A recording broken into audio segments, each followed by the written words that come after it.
Hey guys, so I really hope that you guys had a safe Christmas or whatever it was that you did or did not celebrate. I hope you were safe, I hope you had fun, and I am here today with my December wrap-up and also my yearly wrap-up. So that's kind of exciting. I'm not going to be doing a January TBR because it's pretty much the same TBR that I've been talking about for months now and just haven't gotten to. So I'm just trying to make this video a little bit shorter. Anyways, so for the month of December I managed to read one book. Well, it's not that impressive, but I did read one book, and that was Harry Potter and the Cursed Child by J.K. Rowling. This was the screenplay. I read it, and it actually was the last book that I read this year, but it was also the book that kind of put me over my reading goal. So if you know, at the beginning of the year I made a reading goal, and that was to read 35 books in 2017, and I'm very, very proud to announce that I have read 36 books in 2017.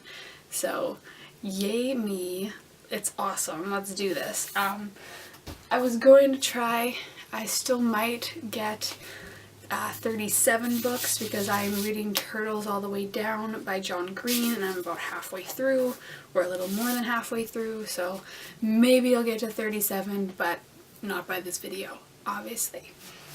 So without further ado, I want to get to my yearly wrap-up, and for my yearly wrap-up, what I do is I pick I pick the top 10 books that I have read in the year.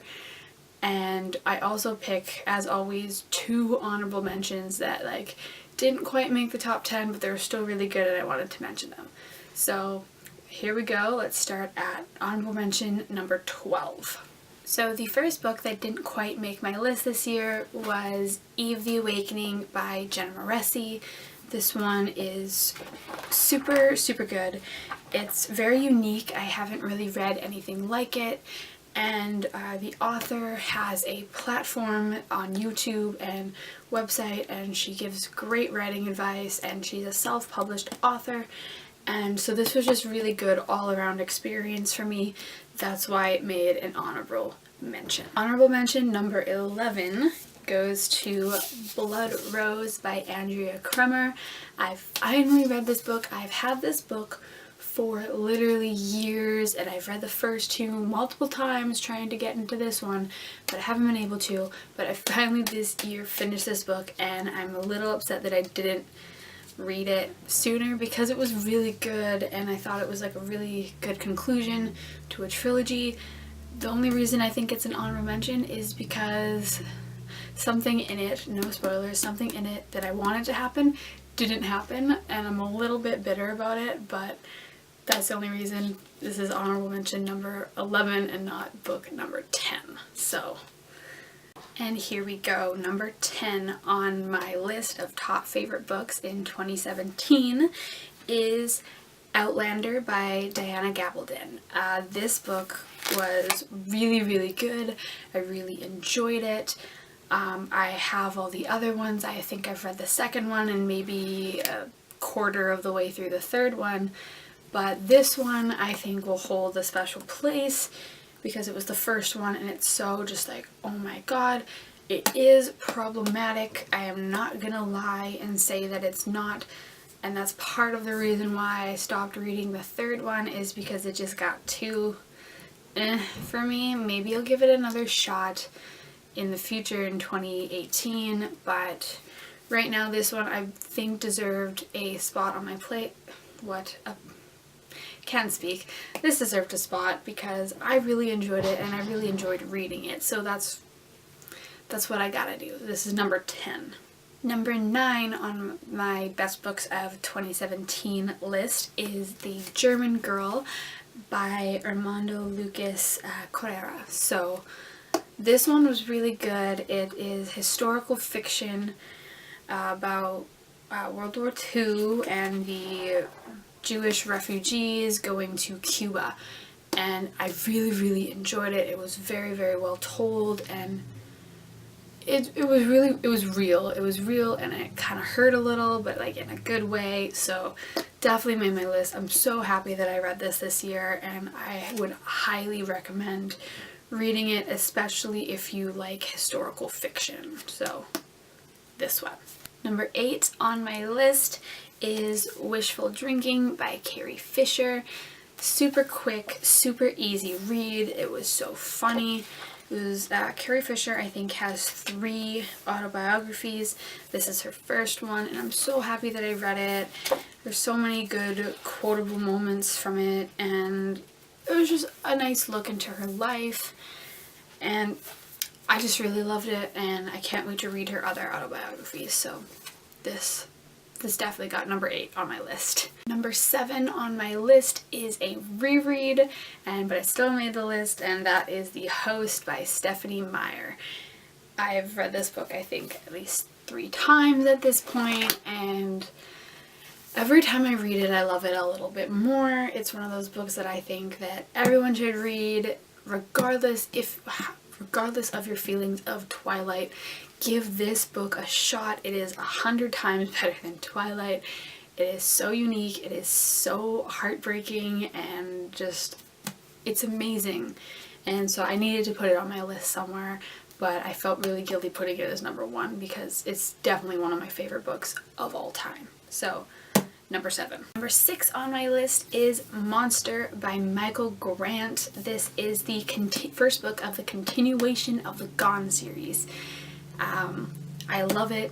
It's exactly what I needed. I haven't read Gone in so long, but I just remember it having such a huge impact on my life, and then picking this up, it was like I was transported right back into the world, and I couldn't get enough of this, and I'm so excited to see where this goes, and I'm so excited that we get to see a bunch of new characters, and also the characters that we fell in love with in the first place. So really good.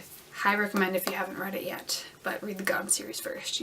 That brings me to book number 5. We are halfway there, and that is Simon versus the Homo Sapien Agenda by Becky Albertalli. Becky Albertalli.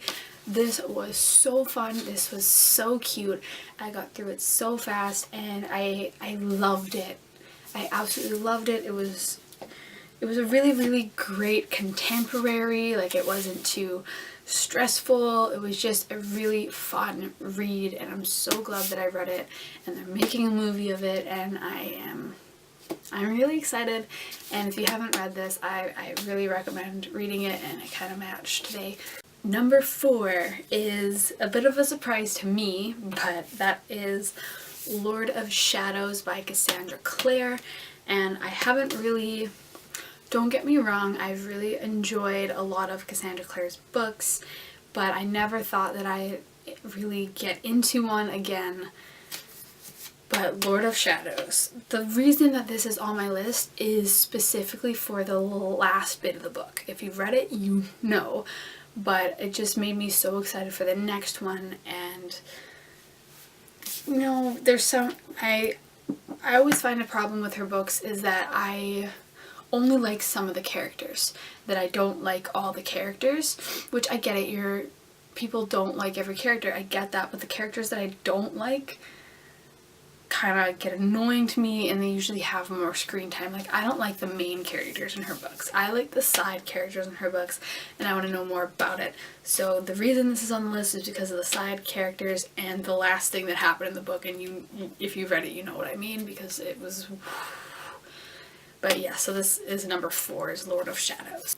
Number 3 is a book that I've had, again, for years and haven't read until this one, and that is The Iron Knight by Julie Kagawa. This is book 4 in the Iron Queen, the Iron Fae series, and I put this one off for so long, and I finally read it, and it was amazing, like so good, and I forgot how much I loved her books. I think I was just really, really bitter about starting this one, is because I knew that the girl wouldn't end up with the guy I wanted her to. But whatever, I read it, it was beautiful. And I know that there's other books, there's like a continuation series, so I think I'm gonna go out and buy that soon.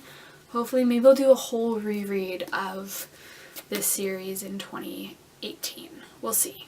And we're getting down to the top 2. So number 2, it actually was pretty easy for me to pick a number 1. All the other ones were a little bit difficult, but I knew my number 1.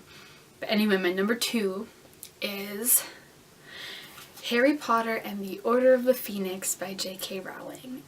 So yes, 2017 was the year that I read all the Harry Potter books, and this is my favorite one of the series, Order of the Phoenix. It's the longest one, there's so much to consume, and it was my favorite, and I loved it, and it was a really big surprise for me because I'd seen the movies before, and my favorite movie is The Prisoner of Azkaban, and Order of the Phoenix is kind of just like meh, but the book is so much better, and it's my favorite Harry Potter book, and I absolutely love it, so it deserved spot number 2 on my list. And now, the moment you've all been waiting for, my favorite book of 2017 is Everything Everything by Nicola Yoon.